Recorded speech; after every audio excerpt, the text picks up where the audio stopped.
और ना वो कोई बहुत महंगे हैं, वो बहुत सस्ते मिसाइल्स हैं। और ईरान उन्हें सिर्फ इसलिए इस्तेमाल कर रहा है कि इंटरसेप्टर्स को ज़ाया किया जाए। वो अरब ममालिक में, इसराइल के अंदर बहुत सारे ऐसे मिसाइल इस्तेमाल करता है जिनके अंदर कोई बड़ी सलाहियत नहीं होती, वो तबाही नहीं फेरते, लेकिन वो डिकॉयस का काम करते हैं। उनका काम है वो हवा में जाते हैं और वो दावत देते हैं इंटरसेप्टर्स को कि आओ आकर हमारे साथ टकराओ। तो बड़े महंगे इंटरसेप्टर्स जिनकी कीमत जो है वो 2 से 4 मिलियन डॉलर तक है, वो बड़े महंगे इंटरसेप्टर्स हैं। 20 से 40 लाख डॉलर का एक इंटरसेप्टर है। वो जाते हैं 3-3, 4-4 उड़ के जाकर उन मिसाइलों को निशाना बनाते हैं। और उन मिसाइलों की ना कोई कीमत है ना कोई औकात है, लेकिन वो महंगे तरीन इंटरसेप्टर्स को ज़ाया कर रहे हैं। ये ईरान की एक हिकमत अमली है लड़ाई में, जो अभी हाल ही में रिपोर्ट हुई है। और इसके ऊपर भी जो दिफाई माहिरीन है वो सर पकड़ के बैठ गए कि ईरान ने दुनिया का लड़ने का तरीका ही तब्दील कर दिया।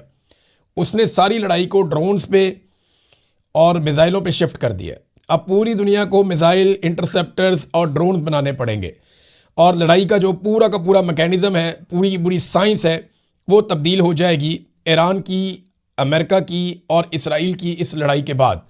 अमेरिका ने जो लड़ाई लड़ी है ये पिछली सदी वाली लड़ाई है। चाइना के जो माहिरीन हैं वो बार बार ये कहते रहे हैं कि अमेरिका के हथियार पुराने हैं और लड़ने का तरीका भी पुराना है। दुनिया आगे निकल गई है, वो इस सदी की लड़ाई को समझा ही नहीं है। आज तक अमेरिका ने सिर्फ अटैक किया है, वापस अमेरिका के ऊपर अटैक नहीं हुआ। अब जब अटैक वापस हुआ है तो अमेरिका को समझ आ रही है कि वाकई में पुरानी वॉर स्ट्रेटजीज अब काम नहीं करती। नाज़रीन, अमेरिका की बात हो रही है तो रशिया ने भी अमेरिका की मिथ तोड़ दी है।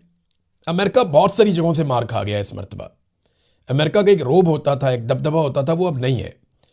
डोनाल्ड ट्रंप ने क्या कहा था कि क्यूबा हमारी झोली में आकर गिरेगा, हम क्यूबा को मजबूर कर देंगे।